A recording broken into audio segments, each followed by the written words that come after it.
네, 안녕하세요. 안녕하세요. 안녕하세요. 또 반갑습니다. 네. 되게 오랜만이네. 그 세금 얘기 좀 늦었다는 느낌이 있기는 한데 지금 정책에서 세금 계속 뭘 바꿔가지고 이제 사람들이 더 이상 쳐다보는 것조차 힘들어하는 그렇죠. 그런 상황인데 그럼에도 불구하고 지금 꼭 이런 것들은 짚고 알고 있어야 된다 하는 것들 또 우리 김윤석 교수님 팬들이 또 원하고 계시니까 한번 오늘 좀 정리를 하고 싶어서 제가 이제 질문을 가지고 나왔습니다. 네. 뭐 너무나 자주 바뀌다 보니까 사실 저희도 헷갈리거든요, 사실은. 그러니까 그만큼 자주 바뀌었고 왜냐면 이제 2017년도에 파리부동산 대책이 발표가 됐고 그 다음에가 이제 2018년도에는 9.13 대책이 발표됐고 2019년도에는 이제 12.16 대책이 발표가 됐어요. 그러다 보니까 이게 파리 대책 기준이냐 또 9.13 대책 기준이냐 12.16 대책 기준이냐에 따라 또 다 좀 내용이 약간 다르다 보니까 너무 헷갈린 거죠, 사실은. 그래서 사실은 안타까움이 있다면 이런 잦은 어떤 정책의 변화가 실제 현장에서 너무나 혼선이 되고 서서 이런 정책이 발표가 됐다 하더라도 이거 따라가기가 힘들잖아요. 네. 그래서 그런 부분들이 좀 아쉽다 이런 생각이 좀 듭니다. 어쨌든 그러나 뭐 이제 개정을 하기로 한 거니까 저희가 뭐 공부를 좀 해둬야겠죠. 그치. 근데 이제 공통점이 있어요. 그러니까 8.2, 9.13, 12.16 대책의 이제 공통점은 일단은 핵심적인 건 뭐냐면 조정 대상 지역에서의 어떤 세금 규제라는 거. 일단 그렇게 좀 정리를 좀 하시면은 그러니까 비조정 대상 지역에 있는 분들은 그렇게 걱정을 많이 할 부분은 아니다. 비조정 지역에 집 뭐 여러 채 갖고 있는데 나도 규제가 되는 거 아니야 이렇게 생각들 많이 하시더라고요. 그건 아니고요. 조정 대상 지역에 있었을 때의 일단 규제니까 그 부분을 좀 잘 검토를 해서 접근을 하면 되고 우리 도 대표님 뭐 말씀하신 뭐 지식산업센터는 그러면 조정 대상 지역이면 지사는 주택은 아니잖아요. 네. 그러니까 그런 거는 또 상관이 없는 거죠. 그래서 우리가 이제 결론적으로 조정 대상 지역에서 다 주택자를 규제하는 것이지 그 외 물건을 규제하는 건 아니거든요.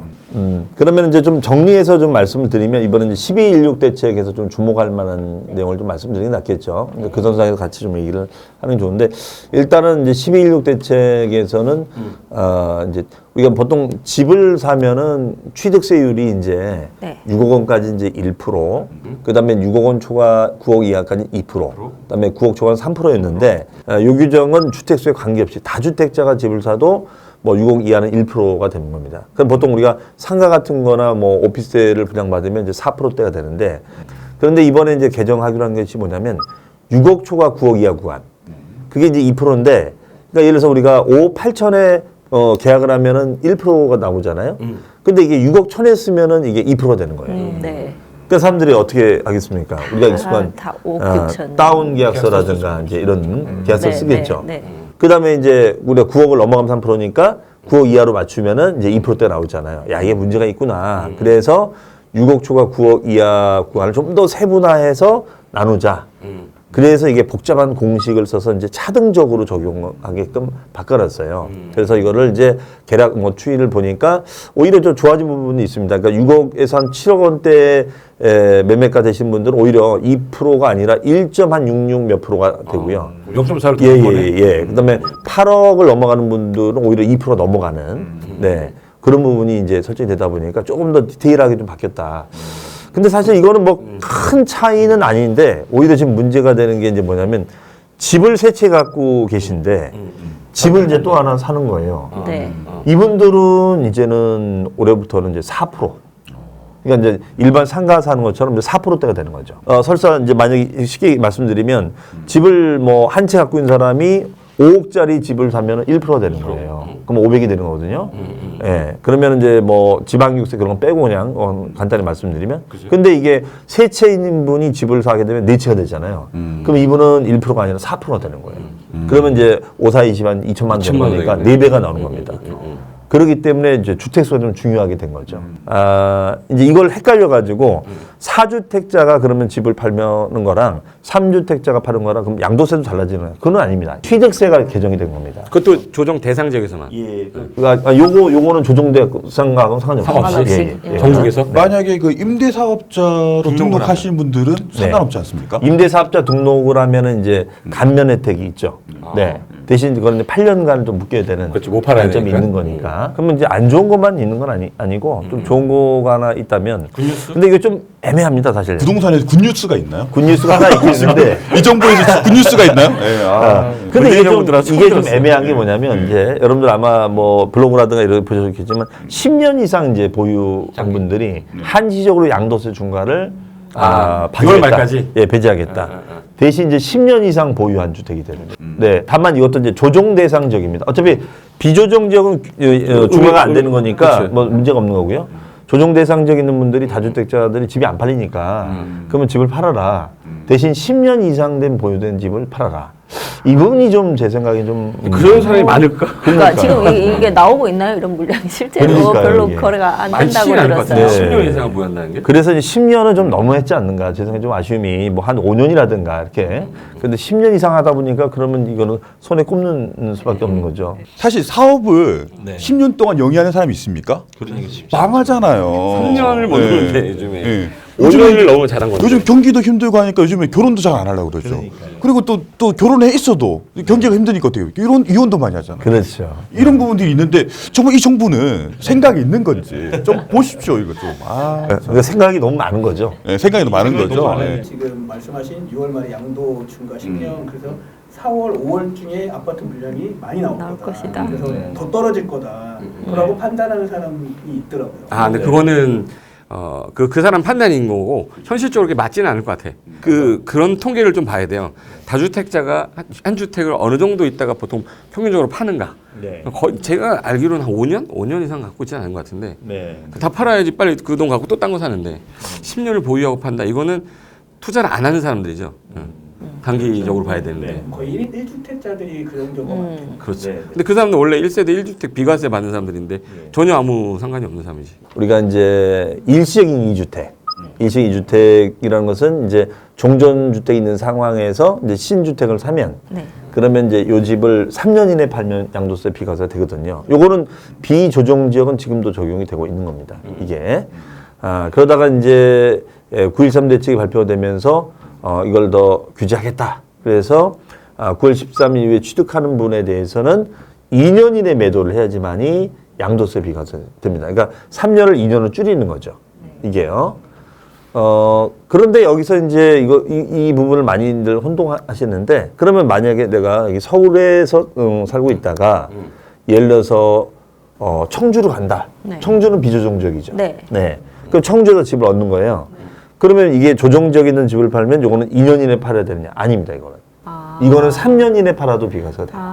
그러니까 이 논리는 뭐냐면 네. 조정 지역에 살다가 조정 지역으로 이사하는 거는 규제를 하겠지만 조정 지역에 살다가 비조정 지역으로 이사 가는 거는 규제를 풀어주겠다는 논리예요. 반대로는 청주에 살다가 예, 그것도 마찬가지입니다. 그때 산 예. 그러니까 조정 대상 지역 안에서 움직였을 때만 문제가 되는 거예요. 여기저기 조에서 있으면. 조로 갈 예. 때만. 그 부분은 좀 약간 다행인 거죠, 사실은. 네. 자, 그리고 이제 근데 이 부분을 이제 2년 이내 팔아야지 이 비과세라고 했는데 이거를 이제 12.16 대책 발표하면서 더 규제를 하겠다는 거예요.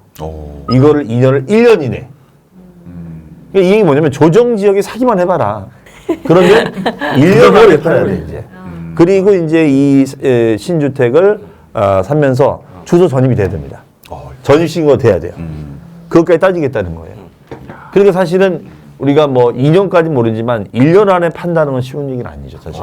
그러니까 내가 팔기 그렇죠? 싫어서 안 파는 게 아니라 그렇죠. 안 팔려서 못 파는 경우 1년 그렇죠. 이렇게 지나갈 그런 수 부분이. 있잖아요. 그러니까 그럼 이일 신청하는 제도가 있을까 그럼? 난 팔려 내놨는데 네, 안 팔린 거 팔렸다. 어떡하라고 그러면 네. 이일 신청할 수 있는 기간을 줘야 되는 거 아닌가?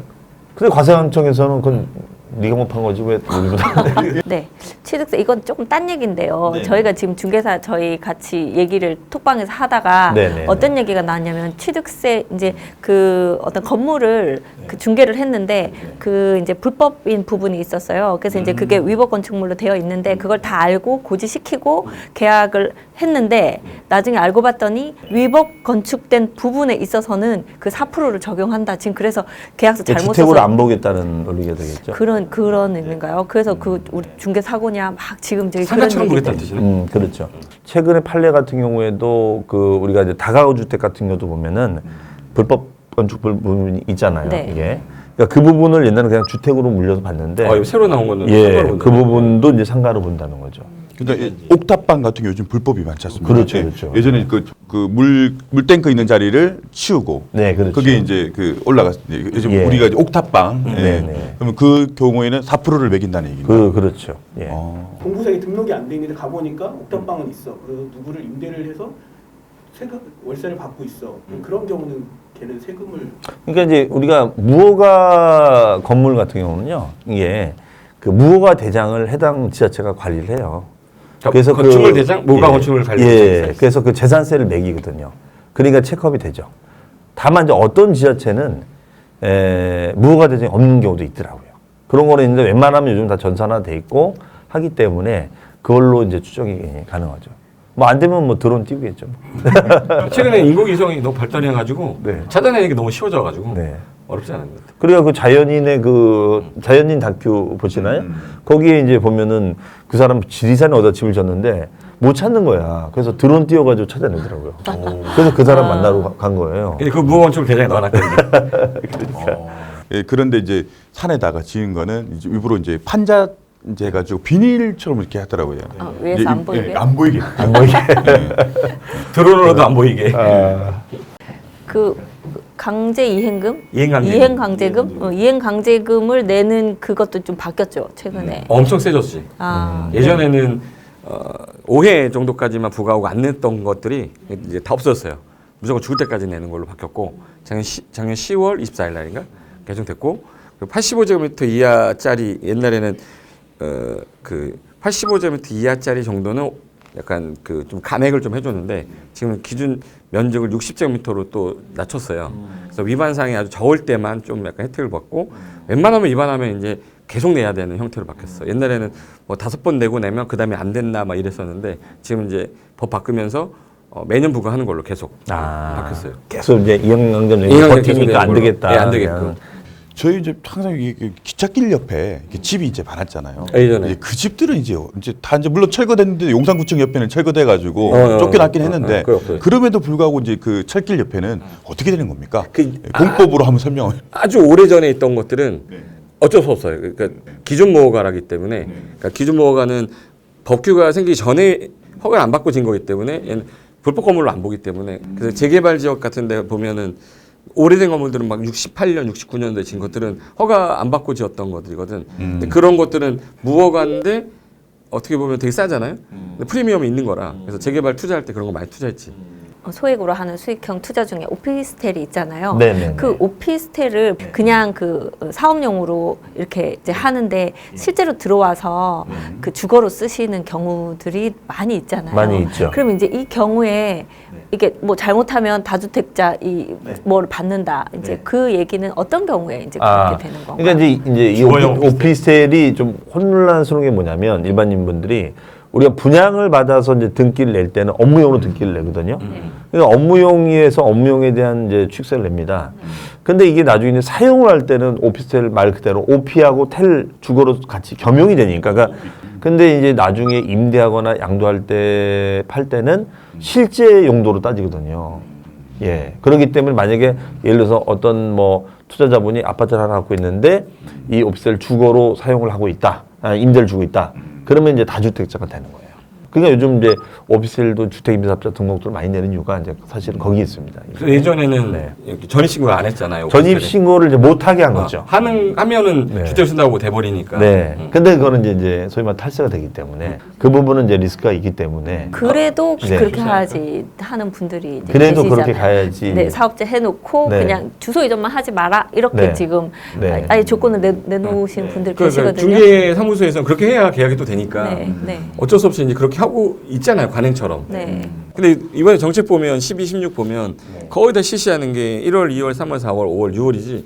그 이후에 실시하는 것들 거의 없더라고. 네, 없죠 이제. 이제 뭐 또 새로운 게 뭔가 좀 나올 것 같은 분위기도 좀 있고 이게 먹혔다 안 먹혔다는 뭐 5월, 6월 가면 아, 이 정책이 아직 안 먹힌 것 같다. 그럼 또 뭔가 강력하게 또 나올 거잖아요. 네네. 그럼 세법에서 또 뭔가 또 강력하게 나올 수 있는 게 있을 거야. 네. 그러니까 이제 건드릴까요? 어쨌든 뭐 결론적으로 계속 8이 9.13, 12.16 대책의 핵심 포인트는 조정대상. 조정대상 지역에 집값이 안 잡히니까 계속 조정지역을 주택해서 잡는 겁니다. 그래서 아마 또 개정이 된다 하더라도 조정지역 위주로 되기 때문에 그 이 조정 대상 지역 경계를 따라서 이 바로 앞에 있는 아파트하고 이 아파트가 있으면 이 거주 요건이라든지 이렇게 달라지잖아.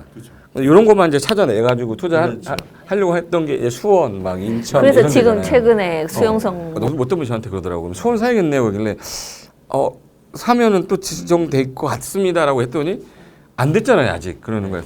아니 나중에는 지정이 되겠죠. 될 것 같으니 그래도 좀 조심을 해야 되지 않겠냐. 당연히 저거 같으면 제가 국토부 장관이면 가만 핀셋으로 갈 건데 그럼 연장할 건데 연장하게 되면 이 사람 또 묶여버리잖아요. 그럼 이제 다주택자 돼버리는 순간 그래서 이제 우리가 농담 삼아 전 국토의 조정 대상 지역 정리해서 말씀드리면 아까 이제 몇 가지 말씀드렸는데 일단 취득세 주택분에 대한 취득세율이 6억 초과 9억 이하 구간 범위가 더 세분화됐다는 거. 두 번째는 1세대 4주택 이상자가 되면 이제 상가나 오피스텔처럼 이제 4%대 세금이 나온다는 거고요. 그 다음에가 이제 우리가 양도할 때 한시적인 양도세 중과를 완화시켜 주겠다. 아까 언제까지였죠?